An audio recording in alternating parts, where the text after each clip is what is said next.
എല്ലാവർക്കും നമസ്കാരം. പുതിയൊരു വീഡിയോയിലേക്ക് എല്ലാവർക്കും സ്വാഗതം. ഇന്നത്തെ റെസിപ്പി ചെട്ടിനാട് എഗ് മസാലയാണ്. നമ്മുടെ നാടൻ മുട്ടക്കറിയിൽ നിന്നൊക്കെ കുറച്ച് വ്യത്യസ്തമായിട്ടുള്ള ടേസ്റ്റാണ്. അതുപോലെ തന്നെ നല്ല സ്പൈസി ആയിട്ടുള്ള ഒരു കറിയാണിത്. ഇത് നമുക്ക് അപ്പത്തിൻ്റെ കൂടെ, ചപ്പാത്തിയുടെ കൂടെ, പൊറോട്ടയുടെ കൂടെ ഒക്കെ കഴിക്കാൻ പറ്റിയ നല്ലൊരു കോമ്പിനേഷനാണ്. അപ്പോൾ എങ്ങനെയാണ് ഈ ചെട്ടിനാട് എഗ് മസാല തയ്യാറാക്കുന്നതെന്ന് നോക്കാം. ചെട്ടിനാട് എഗ് മസാല തയ്യാറാക്കാനായിട്ട് ആദ്യം തന്നെ ഒരു പാൻ വെച്ച് ചൂടാക്കുക. അതിലേക്ക് ഒരു കഷ്ണം പട്ട, 1 ഇഞ്ച് നീളത്തിലുള്ള പട്ടയാണ് ഇട്ട് കൊടുക്കുന്നത്. അതിൻ്റെ കൂടെ തന്നെ 2 ഏലക്ക, 3 ഗ്രാമ്പു, ഇത് ഇത്രയാണ് ഇട്ട് കൊടുത്തത്. ഇനി ഇതിനകത്തിലേക്ക് 1 ടീസ്പൂൺ ചെറിയ ജീരകം ചേർത്ത് കൊടുക്കാം. അതിൻ്റെ കൂടെ 1 ടീസ്പൂൺ വലിയ ജീരകം, അതായത് പെരുംജീരകം കൂടെ ചേർത്ത് കൊടുത്തിട്ടുണ്ട്. അതിനുശേഷം 2 ടീസ്പൂൺ മല്ലിയാണ് ചേർത്ത് കൊടുക്കുന്നത്. മല്ലി ചേർത്തതിന് ശേഷം ഇതിൻ്റെ അതിലേക്ക് 3 വറ്റൽമുളകാണ് ചേർത്ത് കൊടുക്കുന്നത്. അപ്പോൾ എരി കുറവാണെന്നുണ്ടെങ്കിൽ കാശ്മീരി മുളക്, അതായത് പിരിയമുളക് ചേർത്ത് കൊടുക്കുക. അതിനുശേഷം 1/2 ടീസ്പൂൺ കുരുമുളകും കൂടെ ചേർത്ത് കൊടുത്തിട്ടുണ്ട്. ഇനി ഇതൊന്ന് ഇളക്കി നന്നായിട്ടൊന്ന് റോസ്റ്റ് ചെയ്തെടുക്കണം. അപ്പം ലോ ഫ്ലെയിമിലിട്ട് ഒത്തിരി കരിഞ്ഞൊന്നും പോകാതെ പെട്ടെന്ന് തന്നെ നല്ലൊരു മണം വരും ഈ മസാലയുടെ. അതുവരെ ഒന്ന് ജസ്റ്റ് ഒന്ന് ഇളക്കി കൊടുത്താൽ മതി. മസാല നന്നായിട്ട് റോസ്റ്റായി നല്ലൊരു മണമൊക്കെ വരുമ്പോൾ നമുക്ക് ഇതിൻ്റെ അതിലേക്ക് 1/4 കപ്പ് തേങ്ങ ചേർത്ത് കൊടുക്കാം. അതായത് 1/4 കപ്പ് എന്ന് പറയുമ്പോൾ 4 ടേബിൾ സ്പൂൺ തേങ്ങയാണ് ചേർത്ത് കൊടുക്കുന്നത്. തേങ്ങ ചേർത്തതിന് ശേഷം ഇതൊരു മീഡിയം ഫ്ലെയിമിലിട്ട് നന്നായിട്ട് ഇളക്കി ഒരു ലൈറ്റ് ഗോൾഡൻ ബ്രൗൺ കളർ ആകുന്നിട വരെ ഇതൊന്ന് വറുത്തെടുക്കണം. അപ്പോൾ നമ്മൾ തീയലിനൊക്കെ വറക്കുന്ന അത്രയും വറക്കേണ്ട ആവശ്യമില്ല, ചെറിയതായിട്ടൊരു ബ്രൗൺ കളർ ആയാൽ മതി. ഇനി ഇങ്ങനെ ഇളക്കി കൊടുത്തോണ്ടിരിക്കുക, കരിഞ്ഞൊന്നും പോകാതെ ഒരു മീഡിയം ഫ്ലെയിമിലിട്ട് ഇളക്കി കൊടുത്തോണ്ടിരിക്കുക.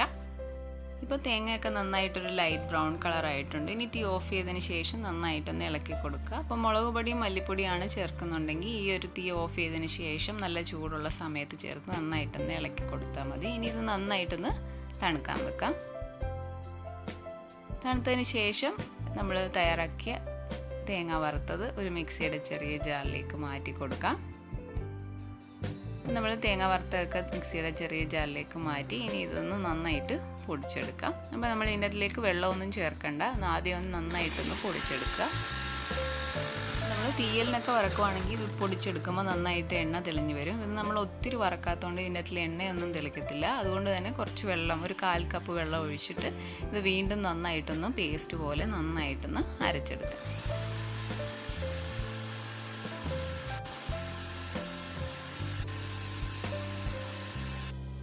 ഇപ്പോൾ തേങ്ങ വറുത്തെടുത്തത് നന്നായിട്ട് അരച്ചെടുത്തിട്ടുണ്ട്. ഇപ്പോൾ ചെട്ടിനാട് മസാല റെഡി ആയിട്ടുണ്ട്. ഇനി നമുക്കിത് മാറ്റി വെക്കാം.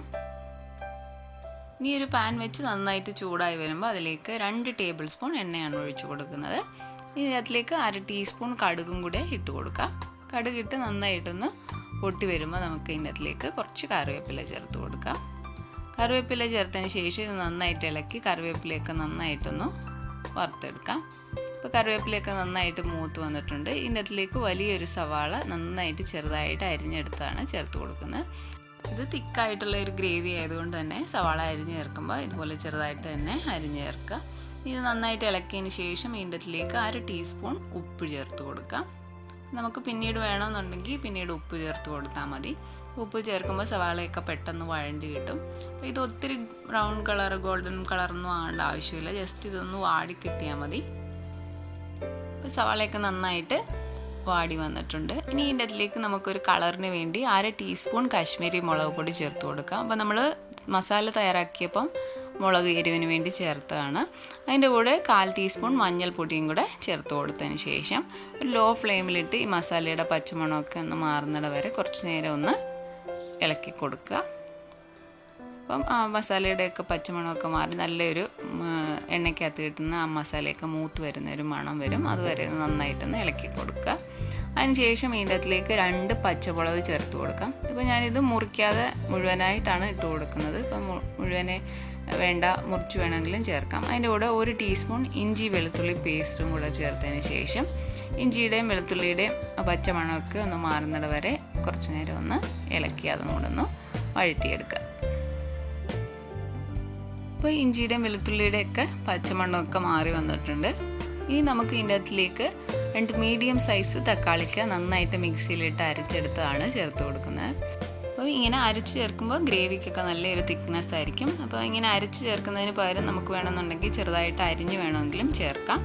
ഇത് നന്നായിട്ട് ഇളക്കി കൊടുത്ത് തക്കാളിക്കയിലെ വെള്ളമൊക്കെ വറ്റി വരുന്നിടം വരെ നന്നായിട്ടൊന്ന് വഴറ്റിയെടുക്കാം. തക്കാളിയൊക്കെ ഇങ്ങനെ അരച്ച് ചേർക്കുമ്പോൾ പെട്ടെന്ന് തന്നെ കുക്കായി കിട്ടും. അപ്പോൾ തക്കാളിക്കെല്ലാം വെള്ളമൊക്കെ വറ്റി നന്നായിട്ട് വഴണ്ട് വന്നിട്ടുണ്ട്. ഇനി ഇതിൻ്റെ അതിലേക്ക് നമ്മൾ മുൻപേ തയ്യാറാക്കി വെച്ചിരിക്കുന്ന ചെട്ടിനാട് എഗ് മസാല, നമ്മൾ തേങ്ങയൊക്കെ വറുത്ത് അരച്ച് വെച്ചിരുന്ന ചെട്ടിനാട് എഗ് മസാല ഇതിൻ്റെ അതിലേക്ക് ചേർത്ത് കൊടുക്കാം. ഇനി മിക്സിയുടെ ജാറിലേക്ക് 1/2 കപ്പ് വെള്ളം കൂടെ ഒഴിച്ചിട്ട് നന്നായിട്ട് മിക്സ് ചെയ്ത് അതും കൂടി ഇതിൻ്റെ അതിലേക്ക് ഒഴിച്ചു കൊടുക്കാം. ഇനി നമുക്ക് ഗ്രേവിക്ക് വേണ്ടി എത്രയാണോ വെള്ളം വേണ്ടത് അതനുസരിച്ച് ഒഴിച്ചു കൊടുക്കാം. ഞാനിവിടെ 3/4 കപ്പ് വെള്ളം കൂടെ എക്സ്ട്രാ ചേർത്ത് കൊടുത്തിട്ടുണ്ട്. അപ്പം മൊത്തം 1/4 കപ്പ് വെള്ളം ചേർത്ത് നന്നായിട്ട് മിക്സ് ചെയ്തിട്ടുണ്ട്. ഒത്തിരി അങ്ങ് വെള്ളം ഒഴിക്കരുത്, പിന്നീട് നമുക്കിത് തിളച്ച് വറ്റി വരാനൊക്കെ താമസമായിരിക്കും. ഇനി ഈ ഗ്രേവി നന്നായിട്ടൊന്ന് തിളപ്പിച്ചെടുക്കാം. ഗ്രേവിയൊക്കെ നന്നായിട്ട് തിളച്ച് വന്നിട്ടുണ്ട്. ഇതിൻ്റെ അതിലേക്ക് മുട്ട പുഴുങ്ങിയത് ചേർത്ത് കൊടുക്കാം. ഞാനിവിടെ 4 മുട്ട പുഴുങ്ങിയതാണ് ചേർത്ത് കൊടുക്കുന്നത്.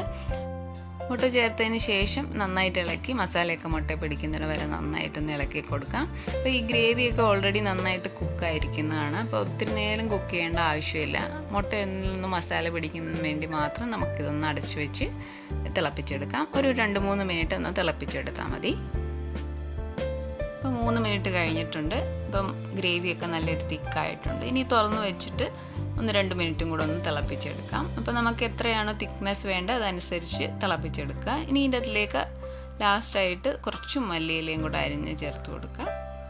അതിനുശേഷം അതും കൂടെ ചേർത്ത് നന്നായിട്ടൊന്ന് മിക്സ് ചെയ്തതിന് ശേഷം നമുക്ക് തീ ഓഫ് ചെയ്യാം. അപ്പോൾ ഇത് നന്നായിട്ട് തിക്കായിട്ടുണ്ട്. ഇനി നമ്മൾ തീ ഓഫ് ചെയ്ത് വെച്ചാലും കുറച്ചുകൂടി ഇത് തിക്കാവും. അപ്പോൾ നമുക്ക് എത്രയാണോ തിക്നെസ് വേണ്ടത് അതനുസരിച്ച് തിളപ്പിച്ചിട്ട് എടുക്കുക. അങ്ങനെ നല്ല ടേസ്റ്റി ആയിട്ടുള്ള ചെട്ടിനാട് എഗ് മസാല റെഡി ആയിട്ടുണ്ട്. അപ്പോൾ നിങ്ങളും ഈ ഒരു ചെട്ടിനാട് എഗ് മസാലയുടെ റെസിപ്പി ട്രൈ ചെയ്ത് നോക്കുക. അപ്പത്തിൻ്റെ കൂടെയോ ഇടിയപ്പത്തിൻ്റെ കൂടെയോ ചപ്പാത്തിയുടെ കൂടെ ഒക്കെ കഴിക്കാൻ പറ്റിയ നല്ലൊരു അടിപൊളി കോമ്പിനേഷനാണ്. അപ്പോൾ നിങ്ങൾക്ക് ഈ വീഡിയോ ഇഷ്ടപ്പെട്ടാൽ ഷെർണിയാസ് റെസിപ്പി ചാനൽ സബ്സ്ക്രൈബ് ചെയ്യുക. അതുപോലെ നിങ്ങൾ ഈ റെസിപ്പി ട്രൈ ചെയ്ത് നോക്കിയിട്ട് നിങ്ങളുടെ ഫീഡ്ബാക്ക്സ് കമൻസിലൂടെ അറിയിക്കുക. പുതിയൊരു റെസിപ്പി ആയിട്ട് കാണാം. താങ്ക്